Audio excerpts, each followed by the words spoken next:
तो वोट भेट गया, पैसा भी लिया गया था 20-20 रुपया, कोई से 40 रुपया। इनके हाथों में बिजली का मीटर थमा दिया जाता है, लेकिन अफसोस की बात है कि इनके गांव में अभी तक ये बिजली है ही नहीं। अब सवाल खड़ा होता है इस क्षेत्र के उन नेताओं पे, सवाल खड़ा होता है यहाँ के प्रतिनिधियों पे, सवाल खड़ा होता है यहाँ के अधिकारियों पे भी। अफसोस की बात है, सोचने की बात है कि जिस गांव में बिजली होता है उन्हीं को मीटर दिया जाता है, लेकिन अफसोस ये भी है कि इस गांव में अभी तक बिजली नहीं, लेकिन इनको एक मीटर थमा दिया गया है। चलिए आपको हम सुनवाएंगे उसी पीड़ित परिवार से कि उनका क्या कहना है, उनका दर्द क्या है। आखिर गांव में बिजली जब नहीं मिला तो इनको मीटर क्यों थमाया गया, और जब इनको मीटर थमाया गया तो ठेकेदार के द्वारा इनको क्या कहा जाता है। गौर से सुनिए इस पीड़ित परिवार की बातों को। हम लोग को वोट भेट गया, पैसा भी लिया गया था 20-20 रुपया, कोई से 40 रुपया लिया गया था। आज के 3-4 साल पहले 4 साल पहले लिया गया था। अभी तक हम लोग को लाइन बैठा, जो भी अधिकारी आता है और हो जाएगा, कहीं कुछ नहीं हुआ। पैसा भी ले लिया और दिया भी नहीं, समझिए कि लाइन। और इतना हम लोग को बड़ा लाइन की दिक्कत है कि जिसका हिसाब नहीं। आज तक मीटर भर थमा के चला गया, फिर वापस मीटर लेने के लिए आया।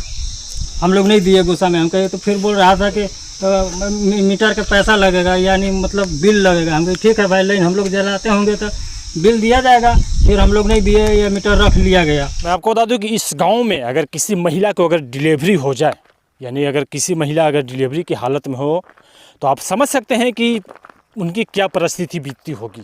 आप इस चीज़ को आप खुद आप समझ सकते हैं। यहाँ की जो हालात है, यहाँ की जो सड़कें हैं, यहाँ की जो व्यवस्था है, आप उस चीज़ को आप समझ सकते हैं। जैसा पीड़ित परिवार के लोगों ने कहा कि इनके गांव में बिजली नहीं लगा, लेकिन इनको मीटर थमा दिया जाता है। आप इस चीज़ को आप समझ सकते हैं कि इनको मीटर थमाने के बाद ठेकेदार के द्वारा ये भी कहा जाता है कि अधिकारी लोग आएंगे और आकर आपसे बिजली बिल मांगेंगे। बड़े ही शर्म की बात है, अफसोस की बात है, सोचने की बात है कि आप इस चीज़ को आप समझ सकते हैं कि किस तरह यानी इन गरीब परिवार वालों को, इस गांव के लोगों को किस तरह एक बेवकूफ़ बनाया जाता है। मीटर थमा दिया है, बहुत दिक्कत है। गर्मी है, गर्मी में बहुत दिक्कत होता है यहाँ।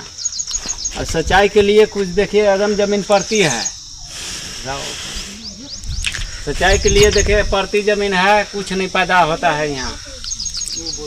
पानी है ये नहीं है। यहाँ के यानी पीड़ित परिवार वालों का, यहाँ के ग्रामीणों का कहना है कि यानी यहाँ पे सिर्फ नेता लोग आते हैं चुनाव के वक्त, लंबी लंबी वादे करते हैं, लंबी लंबी भाषण देते हैं, लेकिन चुनाव जीत जाने के बाद यानी कुर्सी पे बैठने के बाद इनकी दर्द से, इनकी तकलीफ़ से, इनकी जो नेताओं का जो ध्यान रहता है वो दूर हो जाता है। बड़े ही अफसोस की बात है। तो मैं नेताओं से मैं कहना चाहूँगा, भवनाथपुर विधानसभा क्षेत्र के मैं नेताओं से, मैं अपने चैनल के माध्यम से मैं उनसे कहना चाहूँगा कि एक मरतबा आप ज़रूर उस गांव की ओर आप जाकर देखें कि उस गांव के लोगों को क्या परिस्थिति है, वहाँ के लोगों को क्या परेशानी है, वहाँ के लोगों को क्या दर्द है।